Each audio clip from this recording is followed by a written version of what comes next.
Mandy's case starts in 2022 when the family took a holiday to Egypt. The husband surprisingly announced to her that he was going to keep the children in Egypt and was unkind to her. Let's just leave it at that. There was some issues of her safety and security, which caused her to flee back to Ireland. Here, she sought support through the Irish government, consular assistance, and through the Irish courts, in which she was awarded custody and the children were ordered to return to Ireland. The problem is the children were in Egypt, and Egypt has its own jurisdiction. Yeah, and they're not a signatory to the Hague Convention, so there's difficulties about seeing the kids returned. And as you said, Micheál, that left then Mandy, having no other choice but go to Egypt to bring this legal challenge.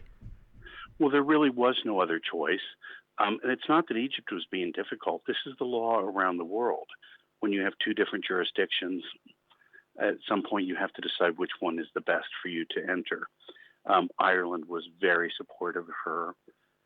She entered the Egyptian courts in very quick order, got custody.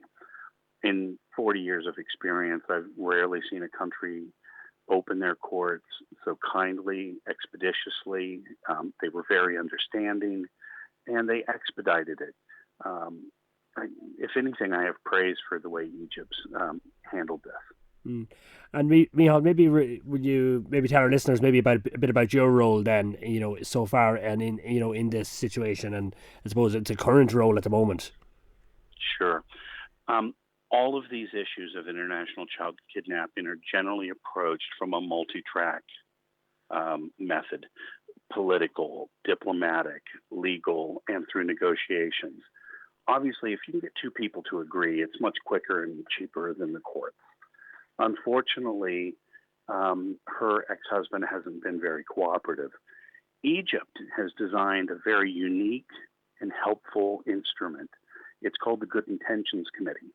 Although they're not a participant in the UN's, or should I say the Hague's Treaty on International Child Kidnapping, which has a very specific protocol to return children, they've designed this committee as an ad hoc way of resolving these problems. They have been tremendous, they've been helpful and insightful, and they've expedited the process. So my role was to engage with them in what way I could to work with the Department of Foreign Affairs, the Minister for Foreign Affairs, Arjen Thomas and Micheál Martin, and the Egyptian counterparts at the Ministry for Justice. Yeah, so by the sounds of it, overall, Egypt, the government and I suppose Egypt in general has been, quite good, because dealing with any other country when you're not from there and the likes, it leaves it very complicated, and the legal side of things and the likes can be different in different jurisdictions. But by the sounds of it, Egypt have been fairly good and cooperative towards Mandy. Not only good and cooperative, let me make this clear. Egypt, like Ireland, doesn't use political pressure for the courts. The judiciary is an independent body. Egypt's role in this has been to give Mandy visas, to make sure her documents are prepared so that they're admissible in an Egyptian court. They have given her advice and information about how everything works. And they have been good listeners because there is a human aspect to this. A mother who has not seen her children in over 2 years, not even seen a picture of her child. So this isn't a case of love tug between two parents.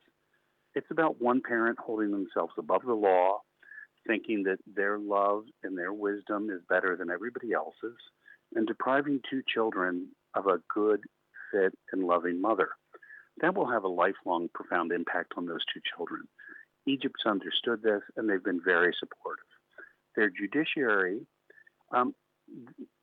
it's a peculiar system. Sharia law informs Egyptian law, and a lot of people have said, well, she'll never get fair treatment. Women are mistreated in Islam. Well, the truth of it is, Sharia law worked much to her favor. They see the role of the mother in the life of two small children, and the Egyptian courts were blind to the fact that she was a foreigner, that she was a Catholic, that she was Irish. They saw the facts of the case, and they issued their decision based on the law.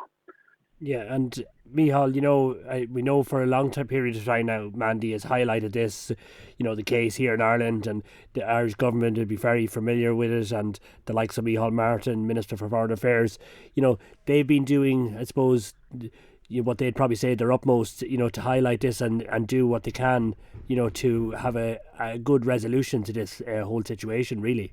I I think there's been a lot of frustration on Mandy's part in the hopes that the Department of Foreign Affairs and the Irish government could do more. The Irish government can only do what is expected through diplomatic norms. Personally, I believe in having sat in these meetings with the Minister for Justice, with the Minister for Foreign Affairs, that they are so personally compassionate about this situation. It's an aspect that really doesn't get talked about a lot, but they're constrained by doing things according to international norms. And the Department of Foreign Affairs, I can't tell you the countless hours their consular officers and the people at the embassy in Cairo who have put into this. It's clear to me, and again, this is based on years of experience in tons of these cases, that they have built strong relationship with their Egyptian counterparts, stronger relationships than I see between most countries bilaterally. And they respect each other, and all of that has been brought to bear to help Mandy. And I'd like to have seen other things done differently, but like a football match, there's going to be some fouls, there are going to be some poor decisions. We're going to drop the ball every now and then. The referees might make a bad call, but in the end, if you win the game, that's all that matters. And the Irish government has been spectacular in helping Mandy win this game and see these kids home as quickly as possible. So, yeah, and Micheál, Mandy's situation, the case itself, I know she spoke to me many times. Is it a unique case? Sadly, it's not. Depending on whose statistics you believe, 23% of the people in Ireland today were born outside of the state. We have a number of asylum seekers, people under international protection. We will see more and more of this. The 1981 Hague Convention on the Prevention of Child Kidnapping was informed by policy decisions in the 70s. By the time it was passed in 81, it was already a bit antiquated. We're 40-some years past that. We need a new paradigm to deal with these issues. While I was in Cairo waiting, I flew to Beirut to help another Irish parent whose child had been kidnapped to Beirut. I was on the phone with a mother whose child was taken to Tunisia, a father whose child was taken to Cambodia. The number of cases is astounding, and we need to come up with a more comprehensive plan that isn't process-driven, but results-driven, because there's too many people in this situation. And when I've seen the toll it's taken on Mandy emotionally, personally, financially, there's very few people who can outlast a bad person who wants to make it hard for the children to be recovered. So we need to find better ways of dealing with it. And I've had assurances from the Irish government they're open to a dialogue about how that happens. And Micheál, I know you were in Egypt only in recent days. How is Mandy doing? And I suppose what's next? And I suppose the contact you have with Egypt that carries on to this very day. It does. I was on the phone with the ministry in Egypt this morning, with her lawyers in Egypt. I'm in constant communication with the embassy.